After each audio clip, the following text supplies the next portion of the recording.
नमस्कार प्यारे बच्चों, आज की डिजिटल क्लास में आप सबका स्वागत है। आज के वीडियो में हम सीखेंगे हिंदी कक्षा 8 द्वितीय सत्र का पाठ नंबर 6 तूफानों की ओर का स्वाध्याय। स्वाध्याय में सबसे पहला प्रश्न है, प्रश्नों के उत्तर दीजिए। तो उसमें पहला प्रश्न है, कवि ने मनुष्य की किस विशेषता की ओर इशारा किया है? तो इसका जवाब है, मनुष्य सब कुछ कर सकता है। उसने कभी हार नहीं मानी। वह थकता नहीं या वह थकना नहीं जानता। जब तक उसमें सांस है तब तक वह आगे ही बढ़ना चाहता है। न मनुष्य के साहस की कोई सीमा है और न उसके आत्मविश्वास की।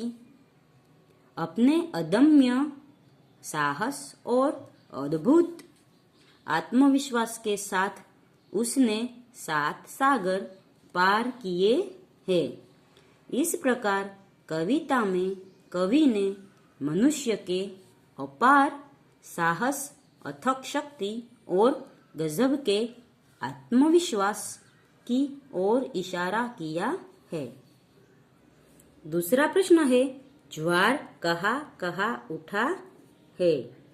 तो इसका जवाब है, एक ओर समुद्र में ज्वार उठा है तो दूसरी ओर कवि के हृदय में भावनाओं का ज्वार उठा है।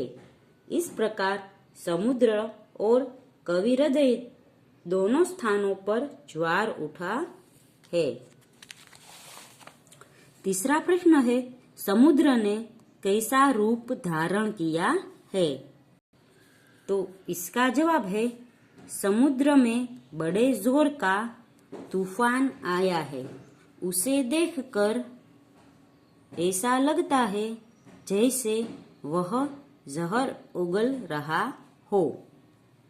समुद्र से लहरें इस प्रकार उठ रही है जैसे वे माझी की नाव को निगल जाएगी। तूफानी समुद्र ऐसा लग रहा है कि जैसे उसका सामना कोई नहीं कर सकता। सागर के ज्वार ने बड़ी कठिन परिस्थितियां पैदा कर दी है। तूफानी समुद्र आज अपनी असीम शक्ति दिखाने पर तुला हुआ है।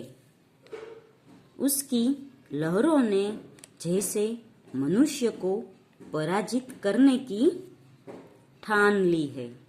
इस प्रकार समुद्र ने बड़ा उग्र रूप धारण किया है। चौथा प्रश्न है, कवि ने मनुष्य को मिट्टी का पुतला क्यों कहा है? तो उसका जवाब है, मनुष्य धरती पर जन्म लेता है। वह मिट्टी में खेल खेल कर बड़ा होता है। मिट्टी में उत्पन्न होने वाले पदार्थों से ही मनुष्य का पालन पोषण होता है। मिट्टी उसकी माँ है। मनुष्य के मर जाने पर उसका शरीर मिट्टी में ही मिल जाता है। इस प्रकार मनुष्य जन्म से लेकर मृत्यु तक मिट्टी से जुड़ा रहता है।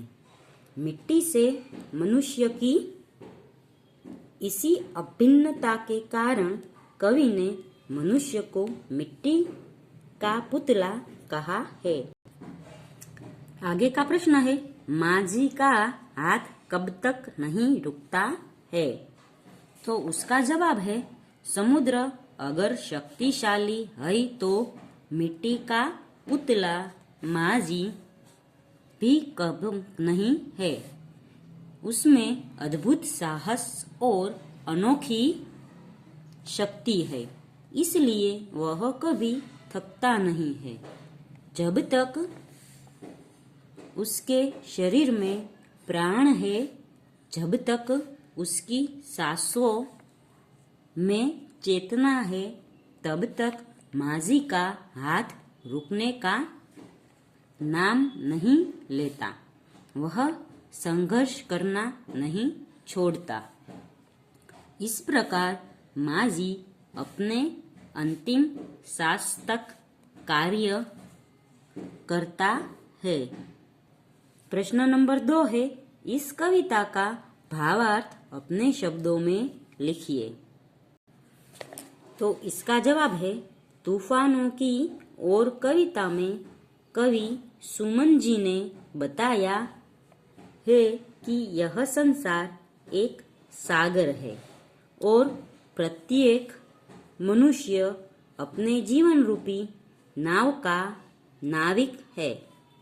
संसार में तूफानों, कठिनाइयों की कमी नहीं है। मनुष्य का कर्तव्य है कि वह उन कठिनाइयों में अपना धैर्य न खोए और साहस से उनका सामना करे। कठिनाइयों में ही मनुष्य के साहस, बल और बुद्धि की परीक्षा होती है। इसलिए वह कठिनाइयों का स्वागत करे और उन पर विजय प्राप्त करे। तो बच्चों, यहाँ पर है वो 7वां काव्य अभ्यास और स्वाध्याय खत्म होते हैं। अगले वीडियो में हम है वो हार की जीत कहानी देखेंगे।